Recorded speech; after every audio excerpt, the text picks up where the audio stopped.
Tabe, apa kabar kawan-kawan sekalian? Sesi kelima atau pertemuan keenam kita, kali ini kita akan bicara tentang tindakan korporasi.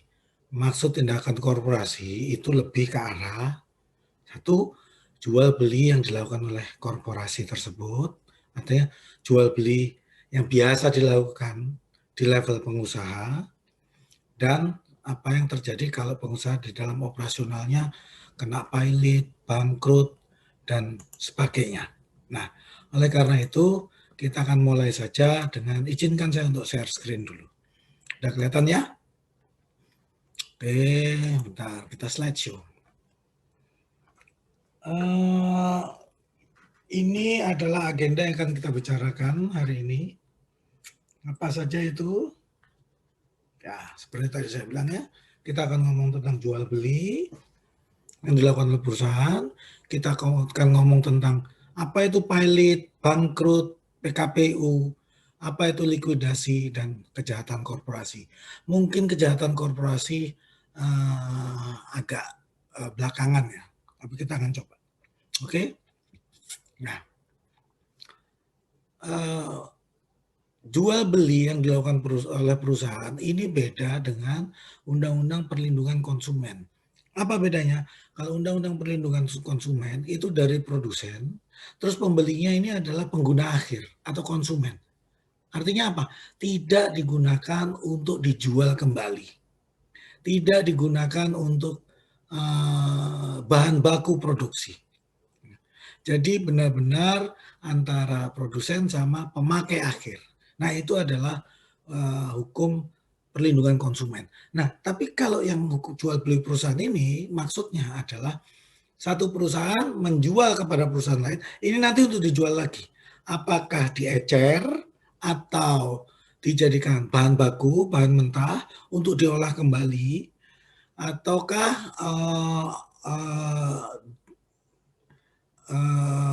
ya sudah ya, diolah kembali itu artinya bisa dijadikan produk yang baru atau di packing jadi satu untuk menjadi produk dengan kemasan yang baru. Dikemas ulang juga bisa. Diolah lagi juga bisa. Ya. Nah, sumber hukumnya itu ada 4 seperti biasa. Undang-undang, traktat atau perjanjian internasional, kemudian doktrin. Doktrin itu artinya adalah pendapat-pendapat yang dikeluarkan, diakui oleh para sarjana hukum. Maksudnya sini adalah ahli-ahli hukum. Ya. Kemudian jurisprudensi. Jurisprudensi itu adalah apa yang sudah pernah diputuskan di pengadilan sebelumnya.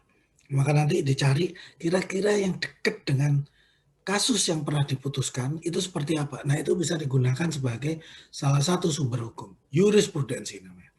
Yang terakhir adalah kebiasaan. Contoh kebiasaan apa? Nggak tertulis, tapi menjadi hukum kebiasaan dan diikuti oleh masyarakat secara umum. Contohnya apa? Makelar rumah. Makelar rumah itu suka atau nggak suka sudah berlaku bahwa perantara itu dapatnya 2,5%. Nah, 2,5% itu dari mana? Bisa dari penjual, bisa dari pembeli, bisa dari keduanya. Nah, makanya kalau Anda lihat sering ada iklan-iklan rumah dijual tanpa perantara. Kenapa? Ada orang yang cuma nganterin aja, ada rumah jual, ada saya anterin. Dia nganterin aja, maka dia bisa minta, loh upah saya sebagai perantara mana? Loh Anda cuma, nah, dia akan berpegang pada hukum yang bersumber dari kebiasaan. Nah, oleh karena itu, kalau dia tulis tanpa perantara, meskipun dia bilang, enggak, saya bilang tanpa perantara. Kalaupun yang jual atau yang beli ngasih duit, itu tidak terikat pada 2,5%-nya. Ya. Itu contoh dari hukum berdasarkan kebiasaan. Nah, kalau ekspor impor, kita akan ngomong tentang pembayarannya gimana sih? Terus metode pengirimannya gimana sih? Nah, itu perlu ada satu aturan. Ya. Terutama kita akan mau nggak mau akan terikat pada ya barang-barang kita kalau nggak diimpor ya diekspor. Kalau mau maju cuma gitu caranya ya. Nah, maka kita ngomong pembayaran apa? International terms of payment-nya gimana? Tata cara pembayaran secara internasional kayak gimana? Kalau pengiriman, international commercial terms-nya gimana? Apa yang disebut sebagai FOB, apa yang disebut sebagai COD dan sebagainya dan sebagainya. Ya, kita akan masuk lebih dalam di situ. Maka untuk urusan ekspor impor ini tadi, biasanya kita akan berpegang pada satu traktat atau perjanjian internasional. Kenapa? Masih ingat kan? Kita dengan Singapura aja, meskipun dekat, sistem hukum kita beda. Mana yang common law? Singapura common law, kita civil law. Nah, itu aja udah beda. Maka yang disebut jual beli, syahnya terjadi di mana, itu sudah beda. Supaya bisa menjembatani perbedaan tersebut, maka perjanjian seringkali kita menundukkan diri pada Incoterms, ya, International Commercial Terms. Sekarang harusnya yang terakhir 2015. Nah, apa itu Incoterms? Incoterms itu adalah kumpulan istilah. Ini dibuat supaya apa? Persepsinya, pengertian antara penjual dan pembeli, terutama untuk international trade, itu sama. Jadi yang disebut sampai kapal di mana? Gitu. Sampai pelabuhan yang mana? Nah, daripada ribut, ini sudah distandarkan sehingga kalau terjadi salah paham, kita balik ke Incoterm menyebut itu artinya apa? Nah, itu jadi referensi. Itu juga menjelaskan dari setiap istilah tadi, hak dan kewajiban apa yang tertimbul pada pembeli maupun penjual. Terutama ini urusannya pada pengiriman barang. Ya, dia akan meliputi tentang bagaimana proses pengiriman barang. Siapa yang bertanggung jawab pada ekspor atau impor itu? Siapa yang nanggung biayanya? Siapa yang nanggung resikonya? Ya. Dan kalau ada perubahan kondisi barang pada waktu pengiriman, siapa yang bertanggung jawab? Ya. Itu adalah inti utama dari aturan-aturan yang ada di dalam Incoterms. Mari kita masuk lebih jauh lagi. Secara umum, Incoterm itu punya beberapa istilah. Sampai sekarang sih rasanya masih tetap ya 2015. Kecuali nanti pengiriman 2015 itu ada tambahan lagi tentang kontrak-kontrak melalui digital, ya, pembelian secara digital segala macam itu. Yang lainnya kurang lebih sama. Kita ngomong yang tradisional dulu ya. Ada yang namanya EXW atau kita nyebutnya Ex-Works. Ex-Works ini artinya apa? Artinya penjual ini yang menentukan di mana barang tersebut bisa diambil. Ya.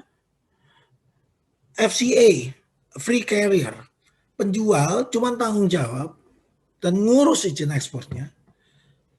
Serahkan barangnya di tempat pengangkut yang sudah ditentukan. Biasanya di dekat-dekat dari lokasi si penjual. Itu hampir sama juga dengan FAS, free alongside ship. Artinya dia sampai di sebelahnya kapal. Seperti apa nanti kita lihat. Nah, ini contoh ya, contoh begini. Kalau ada orang beli, Anda tahu dong sepeda Brompton. Kalau nggak tahu carilah. Brompton itu sepeda mahal. Di Indonesia harga paling goblok itu sekitar 30-an juta, 30 sampai 50 juta. Oke, ada orang bilang, aku punya, harganya murah. Garansi. Oh ya? Berapa? 15 juta. Wah, udah dibayar. Sip. Barangnya di mana? Ini kwitansinya, barang bisa diambil di London. Mikir sampai. Nggak salah dia. Dia nggak ngomong barang tersedia di sini. Dia ngomong pakai tanda bintang kecil bahwa itu Ex-Works. Ex-Works itu orang nyebut juga ex-warehouse atau di gudang. Lah gudangnya mana Brompton? Di London.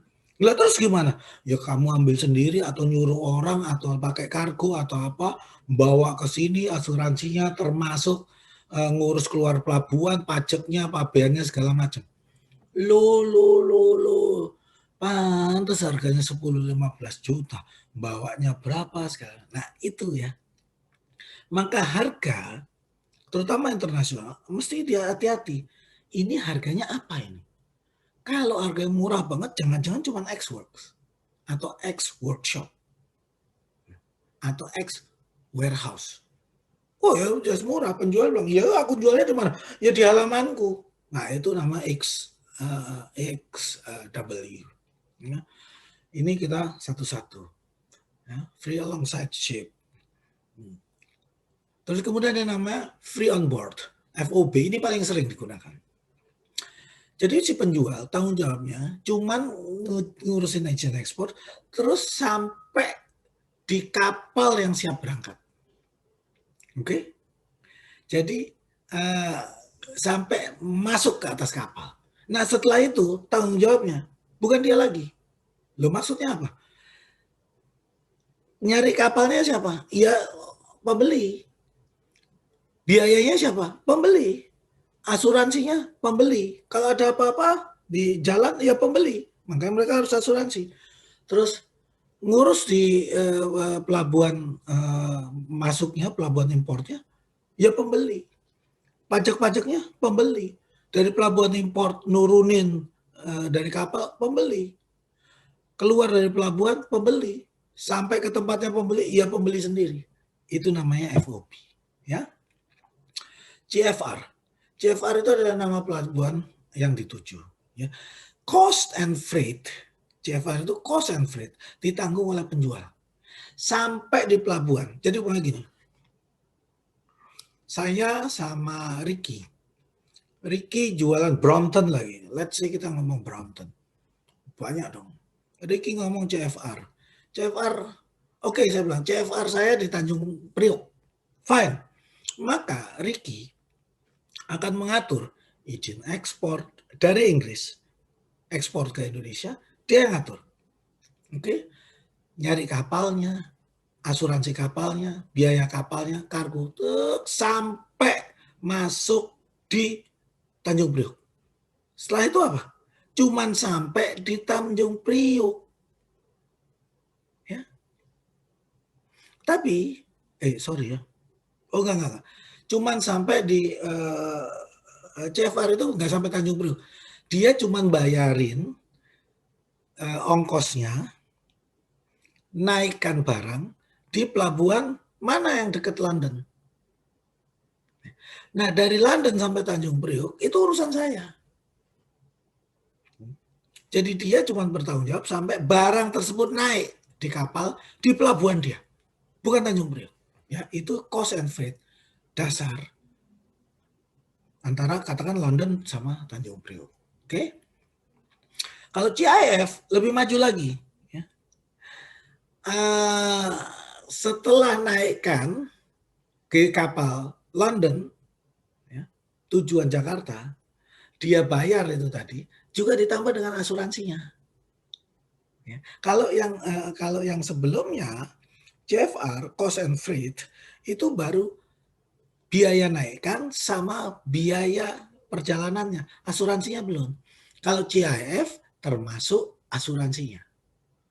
Terus kemudian ada CPT, carriage paid to. Ini benar-benar sampai CPT ini dia bayar kepada si pengangkut, biasanya forwarder. Itu tanggung jawabnya adalah penjual sampai ke pengangkut. Nanti setelah itu pengangkut, forwarder, kargo, itu nanti yang tanggung jawab. Ada lagi CIP, carriage and insurance paid to. Hampir seperti CPT, cuman tambah asuransinya dibayar. Oleh siapa? Pembeli. Penjual.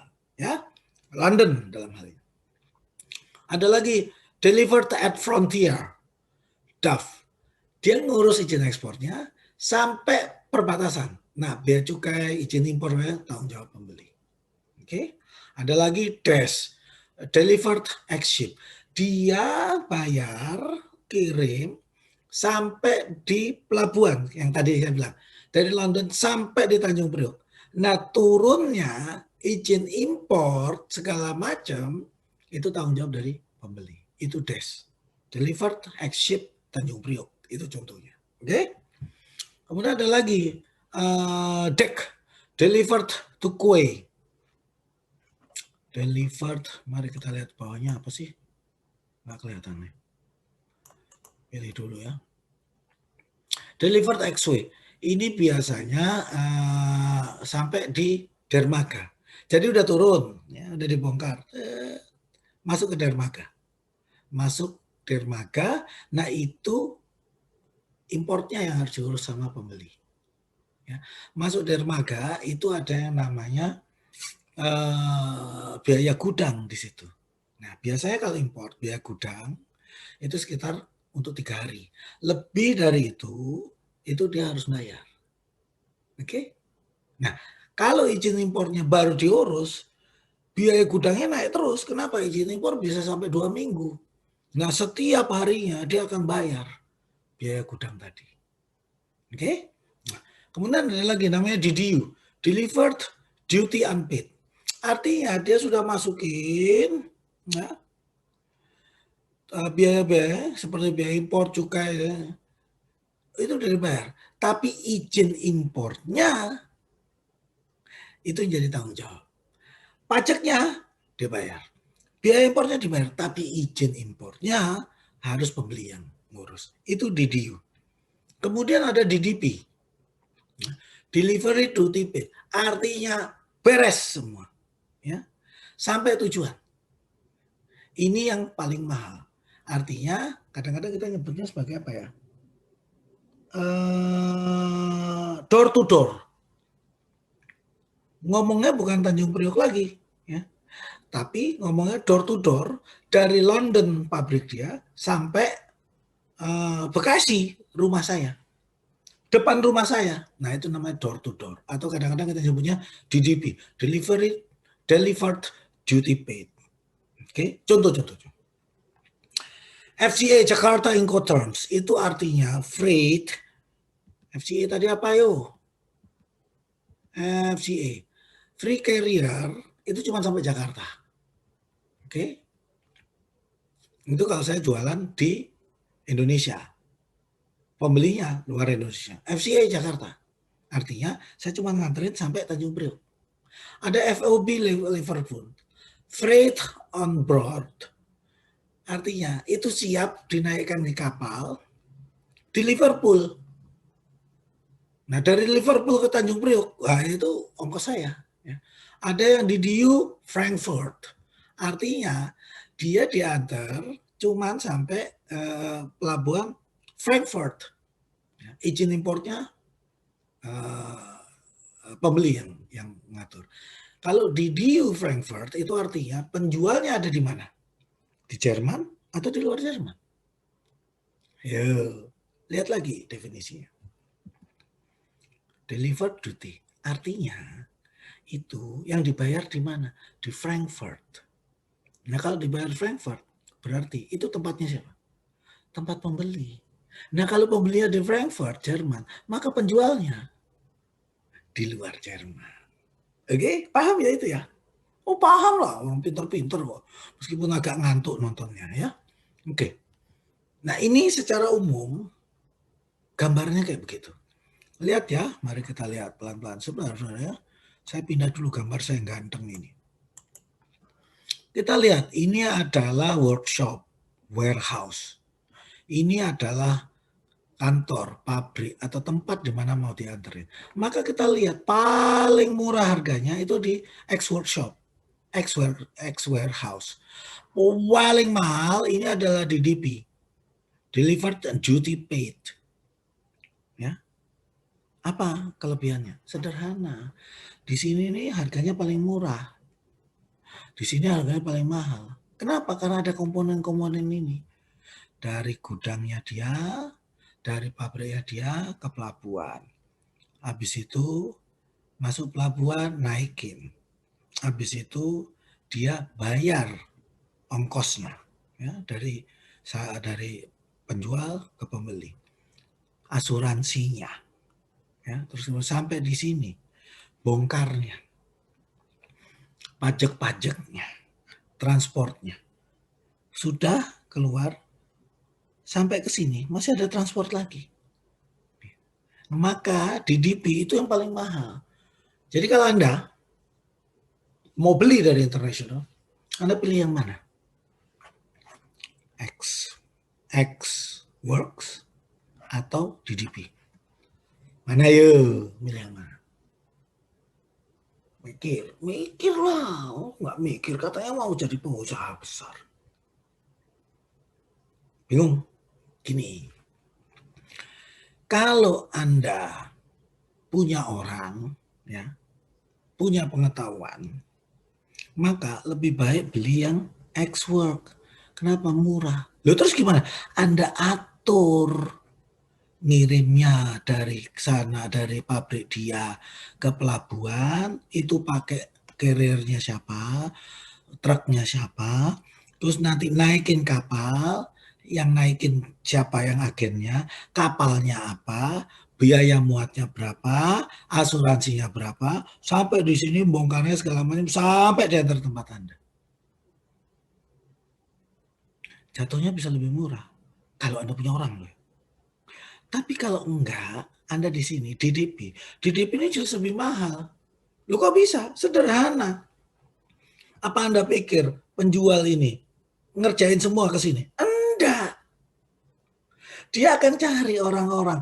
Ini siapa yang ngurus, ini siapa yang ngurus, ini siapa yang ngurus, ini siapa yang ngurus. Ya. Setelah ini di total, upamanya di total, ini jadinya $1.000 gitu. Apakah penjual akan menagihkan $1.000 ke sini? Enggak mungkin. Dia si penjual pasti akan nambahin. Kenapa? Loh aku koordinasi ayu segala macam, masa aku cuma-cuma? Enggak. Kalau ongkos realnya ini $1.000, maka dia bisa nambahin 1.200 kayak 1.500 kayak. Itu yang bisa dihemat kalau Anda belinya dari sini. Tapi Anda harus punya orang, harus punya pengetahuan. Gimana caranya mengkoordinir dari gudang dia sampai naik sampai ke pelabuhan, naik kapal, jalan, asuransinya, dibongkar, bayar pajak, impor, pabean, segala macam, terus sampai diantar ke tempat Anda, ada nggak orangnya? Hitung-hitungannya kayak gimana? Bisa jadi kalau Anda sendiri yang ngatur, bisa jadi lebih mahal. Kenapa? Anda amatir. Yang dikirim cuma sedikit dan baru pertama. Bisa jadi seller nih jual DDP-nya lebih murah. Kenapa? Dipaketin dengan produk-produk dia. Sehingga biaya dari warehouse dia, pabrik dia, sampai ke pelabuhan, itu bisa murah. Karena apa? Dia pakai truk besar. Sambil ngangkut barang-barang yang lain. Beli space-nya, beli ruangan di kapalnya, itu juga menjadi lebih murah karena volume besar. Ya, masuk sini. Ya. Jadi kadang-kadang murah atau tidaknya juga tergantung dari skala ekonomis. Ingat ya, skala ekonomis. Semakin besar volumenya, maka biaya satuannya menjadi lebih rendah. Oke? Nah, sorry. Ini tambahan, saya baru ingat. Kalau ini barang sudah turun, ini sudah bongkar muat, masuk dermaga, masuk gudang dermaga. Untuk keluar itu harus diurus izinnya. Bayar pajak lah, apa, ngatur transport. Nah, biasanya dikasih waktu, yang saya tadi bilang waktu gudang, itu sekarang 2-3 hari. Itu namanya demurrage.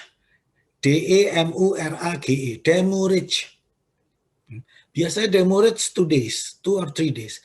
Lewat dari itu, demurrage akan dikenakan per hari, per meter kubik. Anda bayangin, kalau barang ada banyak, berapa meter kubik, wah itu garuk-garuk sampai. Oke?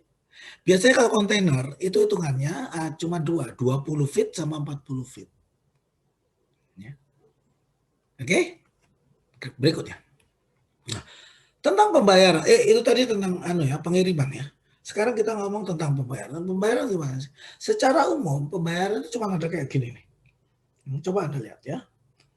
Pembayaran itu adanya cuma satu, cash in advance, letter of credit, collection atau draft, open account, atau yang lain-lainnya seperti consignment sales.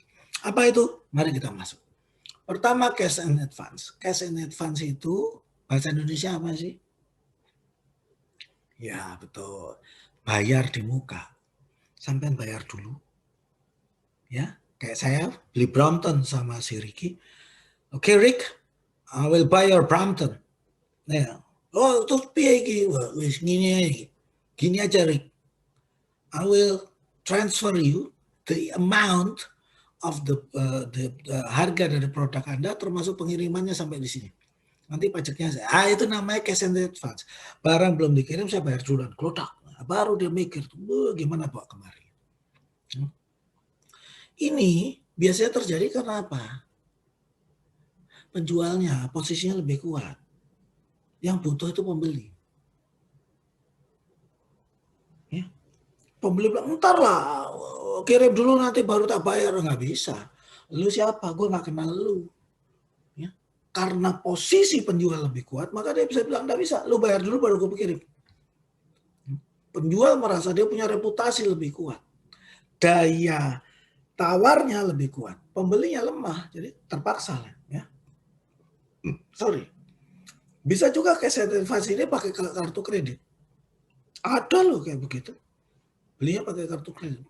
Artinya apa? Bayar duluan. Nah, yang disebut sebagai validity transactions. Maka tatkala saya bilang, wes sudah tak bayar karena international, saya tunjukkan bukti transfernya. Oke, di fax ya ke sana atau di email ya. Dia itu tidak serta-merta bilang, ya tak kirim, tunggu dulu. Dia akan ngecek dulu ke banknya. Udah masuk belum tuh duit? Kalau duitnya sudah masuk, yes sekian, baru dia. Nah, kadang-kadang kalau ada ngirimnya Jumat, ya, itu diproses sama bank Anda sama bank dia. Itu hari Senin. Lu kok bisa? Sabtu, Minggu, libur. Belum lagi perbedaan jam. Ingat ya, perbedaan jam ini serius. Makanya, kalau kita melakukan perjanjian, ngomong sama orang Inggris umpamanya, begitu dia ngomong 2 p.m., 2 p.m. itu kan jam 2 siang. Mesti tanya tuh, tunggu, jam 2 siang waktu mana? Oke, nah kadang-kadang kalau saya bilang 2 p.m. Jakarta time, dia bingung Jakarta time itu piro ya. Maka biasanya kita akan ngomong 2 p.m.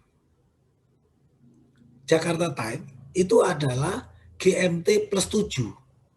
GMT itu adalah Greenwich Meridian Time. Pusat ada satu tempat di kota Greenwich di Inggris, itu bilang jam 00 itu yang dihitung di Greenwich ini tadi. Kalau di Jakarta jam 7, maka Jakarta itu adalah 7 jam ditambah dari Greenwich. Kalau di Jakarta jam 7 pagi, maka di Greenwich jam 12 malam. Kenapa? Kita duluan kan, matahari terbit duluan. Nah kita tinggal lihat, London itu kamu GMT plus berapa? Mereka bilang GMT plus 0, oh ya berarti beda kita 7 jam. Oke. Kadang-kadang mereka nyebut GMT, kadang-kadang mereka nyebut sebagai UTM. Universal Time Measurement. Ya, bisa GMT, bisa UTM. Jangan kaget. Kita ke Singapura, Jakarta, Singapura. Lo beda. Lo beda. Singapura itu GMT plus 8. Kita GMT plus 7. Jadi Singapura duluan jamnya. Meskipun dia ada di belakang kita. Yang menentukan siapa? Masing-masing negara menentukan sendiri. Aku ikut GMT berapa. Kenapa Singapura milih gitu? Hitungannya gampang dia. Gimana caranya supaya jam buka bursa sahamku duluan dari Jakarta. Meskipun sana itu sekarang ya kita jam 7 pagi. Di sana itu sudah jam 8 pagi. Dia bilang jam 7 pagi, begitu sampai jam 7 pagi di sini kok anu ya masih uh, uh, uh, gelap ya. Ya gelap. Karena kondisi yang sama jam 7 pagi di Singapura itu jam 6 pagi di Jakarta. Pantas masih gelap. Oke. Okay? Nah, cash in advance, bayar di muka. Ini masalahnya apa? Pembeli itu kadang-kadang deg-degan. Sudah aku bayar, kira-kira dikirim nggak? Telat nggak? Kalau dia telat segala macam, barangnya rusak gimana? Wah, aku udah bayar. Terus barangnya nggak sesuai, gimana? Ya, ini resiko yang tinggi. Pada siapa? Pada pembeli. Penjual, nggak resiko. Aku ngirim kalau udah duitnya masuk kok. Oke? Okay? Masih tetap ada, terutama penjual-penjual yang reputasinya besar, pembeli-pembeli yang tanda petik masih baru. Oke? Okay? Nah, cara kedua adalah open account. Open account itu artinya dia punya, umpamanya saya dengan Ricky, kita punya satu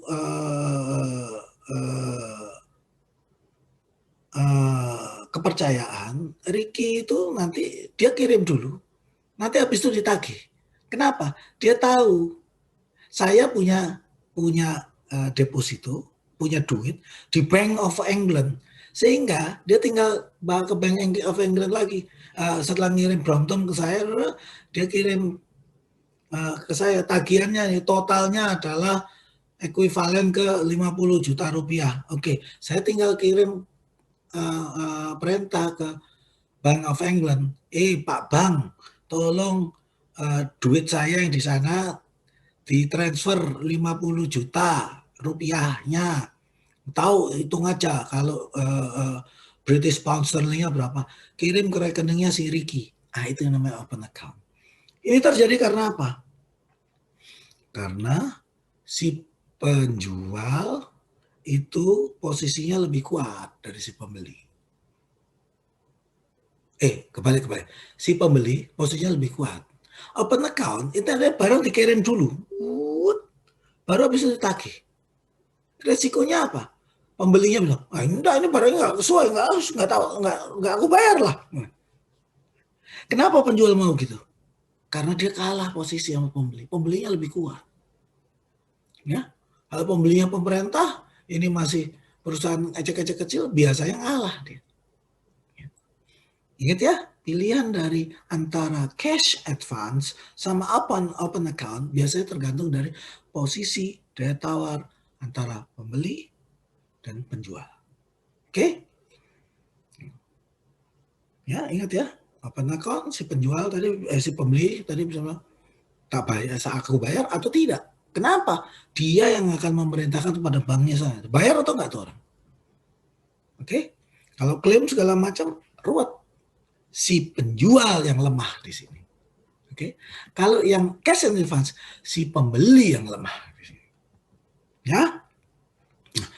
Kita juga punya yang namanya consignment sales. Consignment sales itu bahasa Indonesia konsinyasi.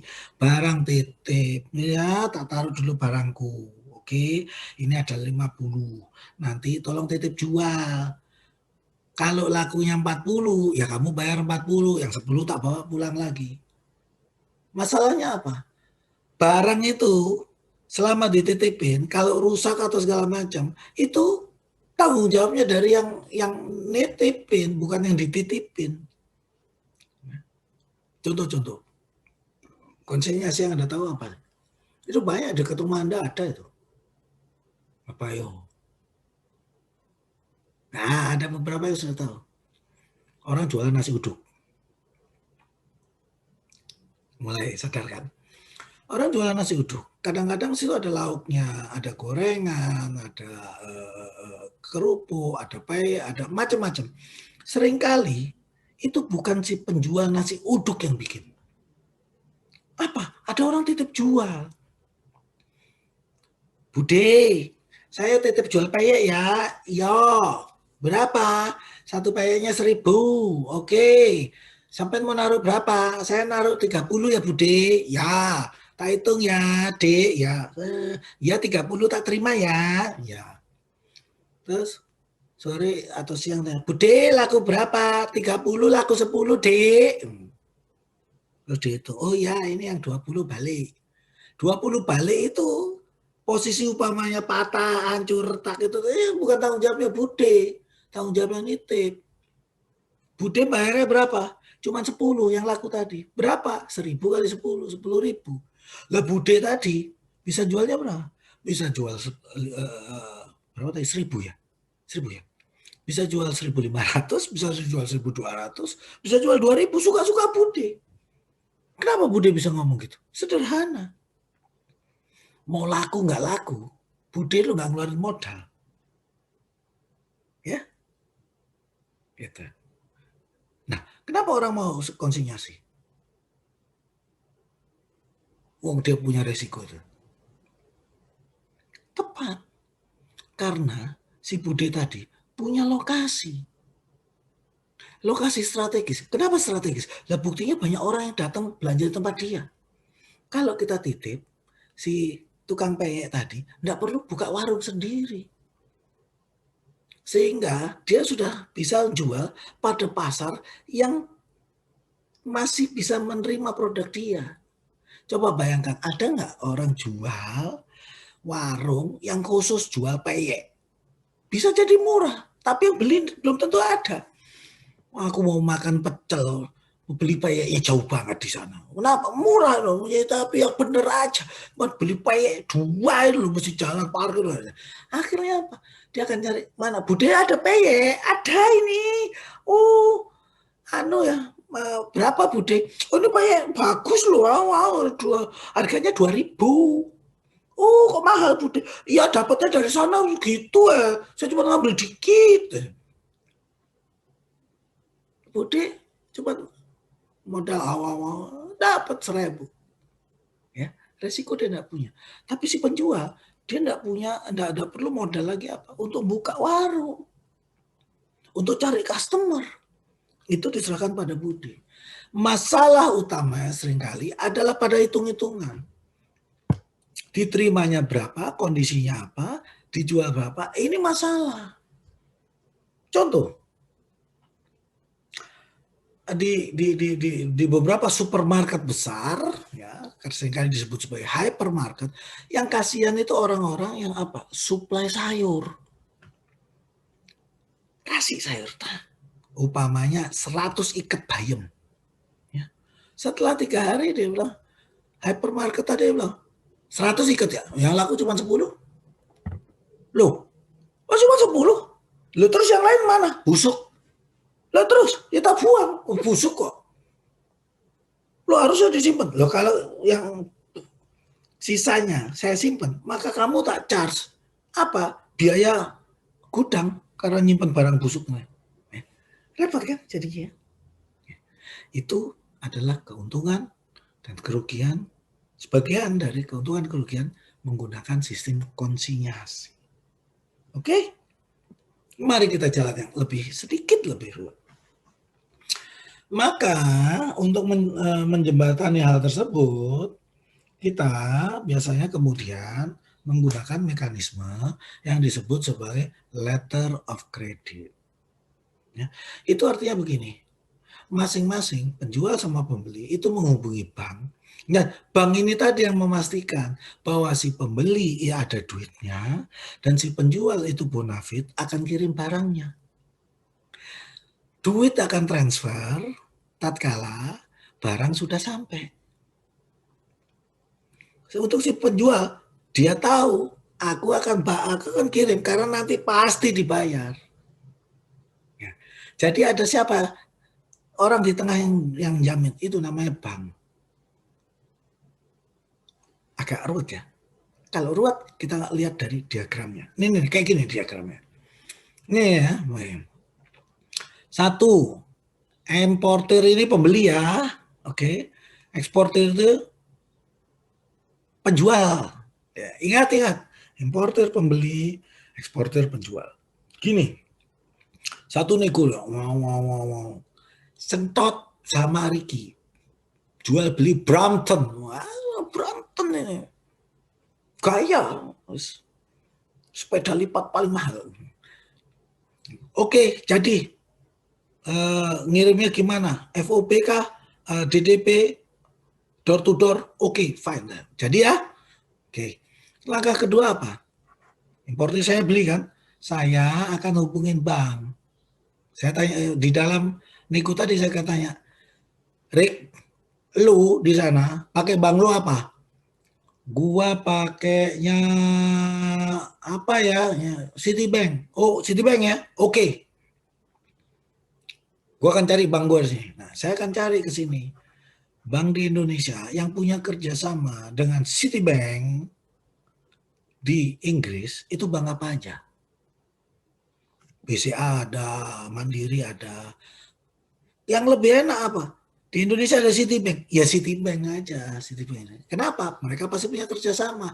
Citibank dari London dengan Citibank Jakarta itu masih ada. Nah, maka kemudian saya akan ngomong sama Ricky. Oke, Rick, kamu pakai Citibank ya sebagai advising bankmu. Aku pakai Citibank Jakarta sebagai opening bankmu. Fine, maka saya pergi ke Citibank. Pak Citibank, aku mau beli sepeda Brompton dari Ricky, ya harganya 500 juta. Loh, kok 500 juta? Tadi katanya cuma 25 juta. Oh iya loh, saya belinya banyak loh. Emang orang miskin loh, gue beli 20. Oke, bilang 500 juta. Oleh karena itu, duit saya yang ada di Citibank Jakarta 500 juta, sampai pegang dulu, Anda pegang dulu, Anda kunci dulu, Anda lock dulu, Anda freeze dulu, jangan diapa-apain. Oke. Ya. Itu kemudian saya bilang saya buka LC. Oke. Nah, LC itu terus kemudian saya kasihkan ke Ricky. Oke Rick, LC udah tak isi, dokumennya segala macam, Anda tanya aja di Citibank London. Oh gitu ya, oke sip. Maka Ricky kirimkan barangnya. Buat nyampe tempat saya. Dari London ke Bekasi. Bekasi itu planet sendiri loh. Kemudian Ricky akan ngirim dokumen pengiriman dia, dokumen pengiriman Brompton tadi kepada advising banknya. Siapa advising banknya? Citibank of London. Sama advising bank. Oh ya sudah lengkap dokumennya. Citibank of London bayar ini ke Ricky. Oke Rick, this is your money equal to 5 million rupiah. Gua kayak Belanda Depok gua jadi 500 juta rupiah dikonversikan menjadi kurang lebih berapa pound sterling, karena Inggris tidak pakai euro, dia balik lagi ke pound sterling. Udah bayar nih kan, nah terus ini duitnya dari mana? Dia akan nagih ke temennya. Woi Citibank Jakarta, udah bayar nih, lu transfer. Oke, kata Citibank Jakarta. Citibank Jakarta bayar setelah dia dapat dokumennya dari Citibank London. Oh ya benar dokumennya. Apa yang dilakukan Citibank Jakarta? Duit saya yang saya taruh di sana dicairkan. Untuk apa? Dikirim ke London. Dapat ya? Kurang lebih caranya seperti itu. Itu yang disebut sebagai letter of credit. Ingat, saya pembeli, Ricky penjual, itu dua-duanya relatif terbebas dari resiko. Saya bebas dari resiko nggak dikirim barangnya, Ricky bebas dari resiko nggak dibayar barangnya. Oke? Masuk ya? Masuk lah. Kalau nggak masuk ya repot nanti. Nah, LC kurang lebih ada beberapa. Kita jalan cepat aja ya. Yang penting Anda tahu LC. LC itu kalau nggak salah ada 2014 dulu ada yang namanya LC juga. Nggak relevan. Yang pertama revocable LC. Ini sewaktu-waktu bisa dibatalkan oleh pembeli. Atau oleh si issuing bank. Kenapa? Karena ini kayaknya ada nggak benar dibatalin. Ini agak repot nih. Karena sewaktu-waktu bisa dibatalin, cukup berbahaya, meskipun masih tetap bisa disengketakan, cukup membahayakan untuk si penjual. Ada yang namanya irrevocable LC, nggak bisa dibatalin, ya, tapi pakai jangka waktu. Sampai dengan jangka waktu, ya ordernya tadi, katakan saya beli bulan Juni, LC saya berlaku sampai dengan bulan Agustus. Nggak bisa dibatalin. Tapi setelah Agustus katakan tanggal 17, setelah tanggal 17, LC saya nggak berlaku. Nah, itu namanya irrevocable LC. Ada lagi yang adalah irrevocable and confirm LC. Ini benar-benar dijamin bahwa kalau dokumennya masuk, pasti dibayar. Oke? Kalau yang irrevocable ini tadi masih mungkin nggak dibayar. Apa? Dia ngomong dokumennya kurang atau segala macam, masih mungkin dipersulit. Kenapa? Banknya tadi berusaha sedapat mungkin duitnya itu agak lama di tempat dia.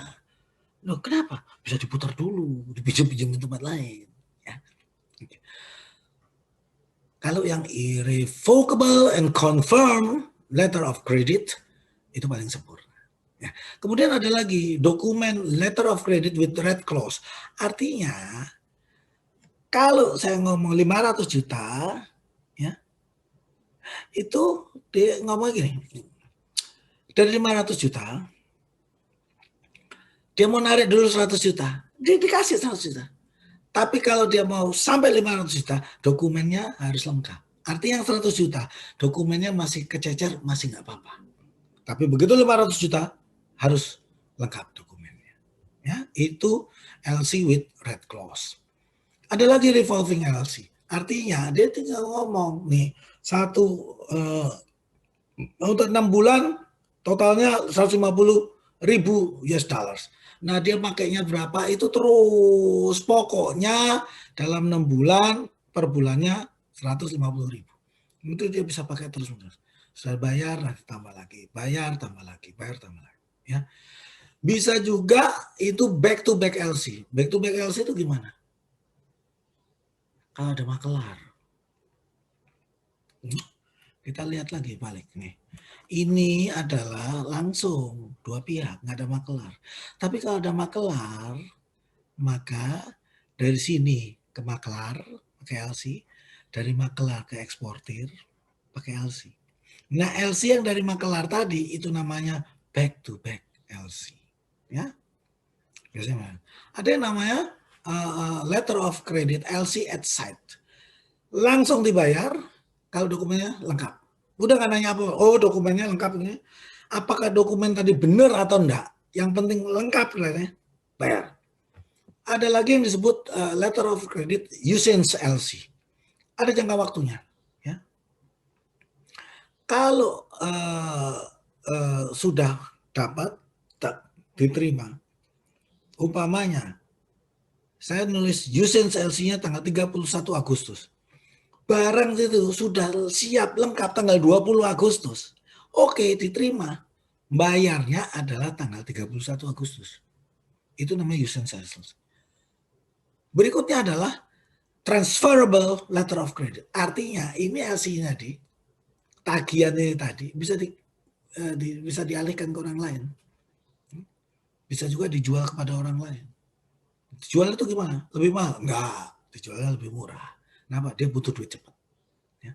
Ini biasanya juga dilakukan oleh yang jual beli tadi siapa?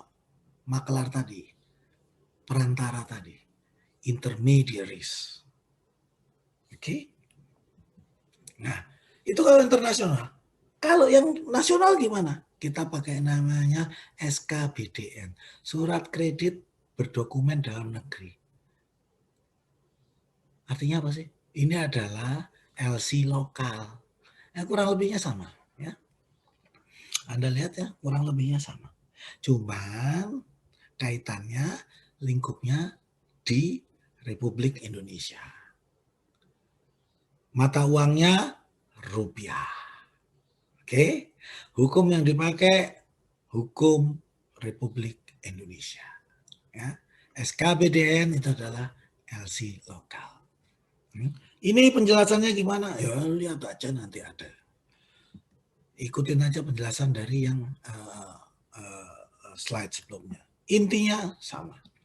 Oke. Nah ini contoh dari biaya-biaya LC. Ya. Kalau penerusan LC atau dari bank advising ke sana itu bisa 300.000. Ini saya ngambilnya di Bank Sinarmas. Contohnya begitu. Nasabah itu artinya dia punya rekening di Bank Sinarmas. Non nasabah dia nggak punya. Transfer, untuk transfer duitnya berapa harganya.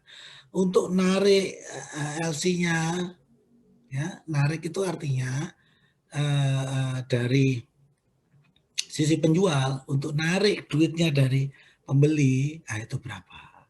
Komisi ini apa maksudnya komisi? Ya banknya juga bilang loh, duitmu kan cuma segitu loh, saya loh bayar pegawai saya gimana? Ya dapatnya duitnya dari komisinya. Bunga diskonto itu artinya kalau LC tadi kan ditahan ya, ini ya,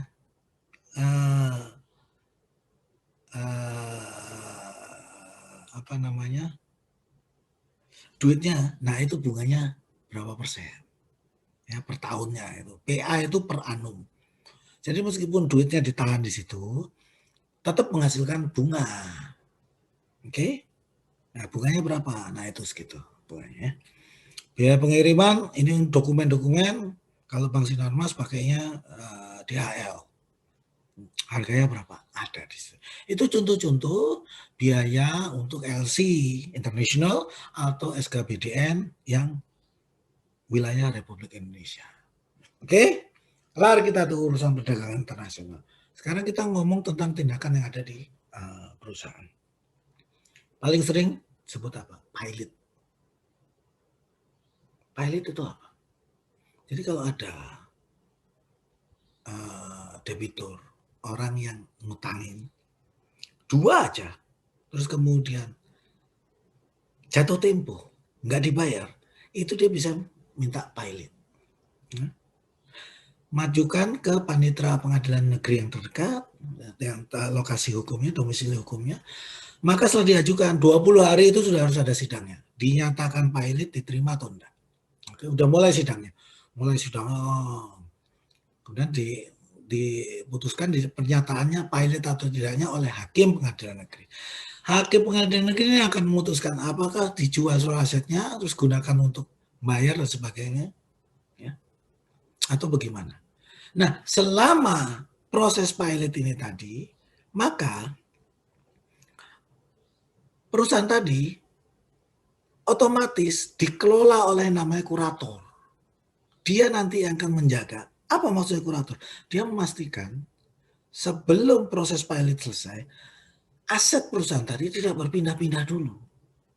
Jangan sampai begitu dinyatakan pilot, aset itu udah tidak ada. Nah, maka ada yang namanya penjaganya, pengurusnya, itu disebut kurator.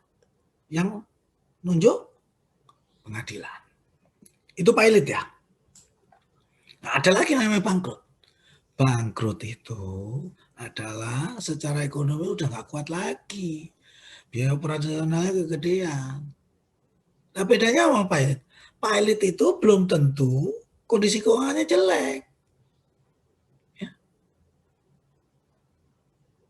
Kalau bangkrut kondisi keuangannya pasti jelek.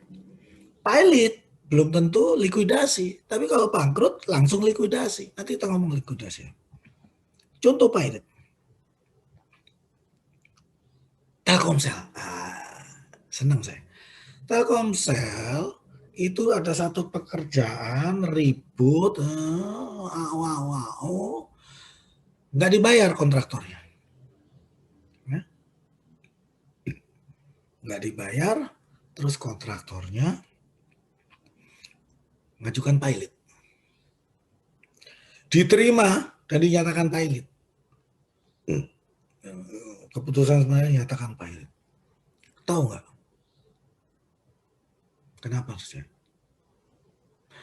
Pada waktu mengajukan gugatan pilot tadi, nggak diurus sama pengacaranya Telkomsel. Gara-gara legal counselnya di Telkomsel lagi cutinya haji kalau nggak salah. Sehingga nggak ada yang peduli. Lah kok ternyata kalah dinyatakan pilot. Maka harus kemudian peninjauan ulang segala macam. Akhirnya menang. Apa menang itu maksudnya? Dibayarkan utangnya. Jadi nggak sempat dilikuidasi. Dibayarkan tagihannya. Dibayarkan biaya kuratornya. Dibayarkan biaya kerugian lainnya. Paham ya? Ada yang istimewa. Tahu nggak tagihannya berapa? Tagihannya belum dibayar. Itu gara-gara lupa masukin. Itu cuma 150 juta. Tahu biaya yang dikeluarkan? Untuk bayar kuratornya aja. Yang katanya ngurusin itu. Itu keluarnya 400 juta. Biaya pengadilan, pengacara, totalnya itu sekitar 2 miliar. Untuk kelalaian bayar tagihan 150 juta. Jadi kadang-kadang kalau Anda punya tagihan, Anda jadi kontraktor satu perusahaan, supplier satu perusahaan, muter. Salah satunya adalah kita ngirim teguran namanya somasi dengan kata-kata, ini kalau sampai enggak bayar, maka saya akan ajukan Anda pilot. Nah biasanya itu manjur. Tahu kan ya bedanya pilot sama bangkrut ya? Kalau pilot oleh orang lain, terutama ada kita lihat pilot itu ada dari kreditur, ya, yang punya tagihan, pemilik uangnya. Kalau bangkrut dari perusahaan itu sendiri, internal. Oke? Nah, kalau ternyata ditagih muter sebelum dipilot, perusahaannya mau dipilot gini. Jangan dipilot dulu dah. Saya masih ada kesempatan karena nanti saya akan setelah ini ordernya datang begini saya akan bayar. Maka dibuat semacam perundingan. Begitu perundingan itu tercapai, maka perundingan tadi menghasilkan namanya PKPU. Apa itu? Penundaan kewajiban pembayaran utang. Dibicarakan bagaimana nih dari utang sekian. Jumlahnya gimana, waktunya gimana, cara bayarnya gimana. Tapi jangka waktu dari PKPU tadi maksimum cuma 270 hari. Artinya apa? Nggak sampai setahun. Selama masa PKPU, perusahaan masih tetap bisa beroperasi. Nah, kalau PKPU tadi tidak tercapai, maka diteruskan ke gugatan pilot. Atau PKPU setelah 270 hari tidak terpenuhi, masuk ke pilot. Oke? Ya. PKPU itu bahasa lainnya nego utang. Loh, kenapa mau dinego? Sederhana. Kalau pilot, ya, kalau pilot nanti urusannya semua ke likuidasi sebagaimana.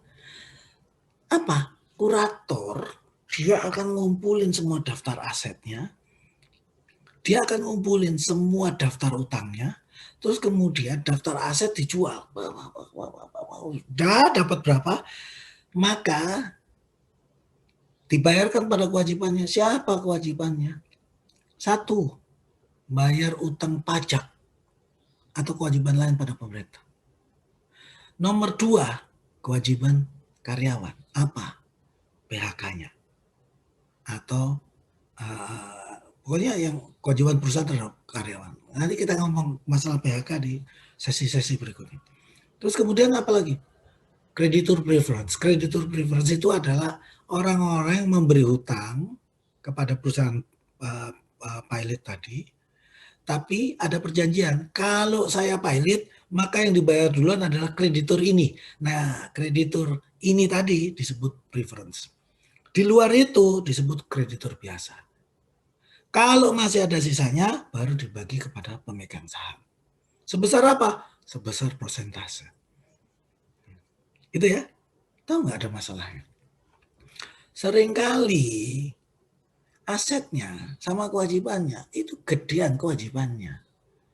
Yang sering terjadi adalah begitu dibayar hutang pajak, udah nggak ada sisanya. Kalau pada saya ini cuma dikit. Kadang-kadang sudah sampai di sini. Di kreditornya sudah tidak ada. Paham ya? Oh ya, satu lagi. Anda nggak nanya, kurator ini duitnya dari mana? Kurator ini dia di sebelum hutang pajak kewajiban pemerintah, kurator duluan. Dia bilang, loh kalau udah ada saya, nggak dibayar untuk pajak pemerintah, maka kurator ngambil duluan. Apa? Jasa dia. Ya. Nah, dari sini, kenapa orang-orang mau melakukan PKPU? Dia mikir, kalau saya pilotkan, belum tentu saya dapat segitu loh. Umpamanya, saya nyuplai barang ke PT Timex umpamanya. Saya punya tagihan di dia 100 juta. Timex bilang, ya udahlah kita. Lu saya mau loh terima 50 juta.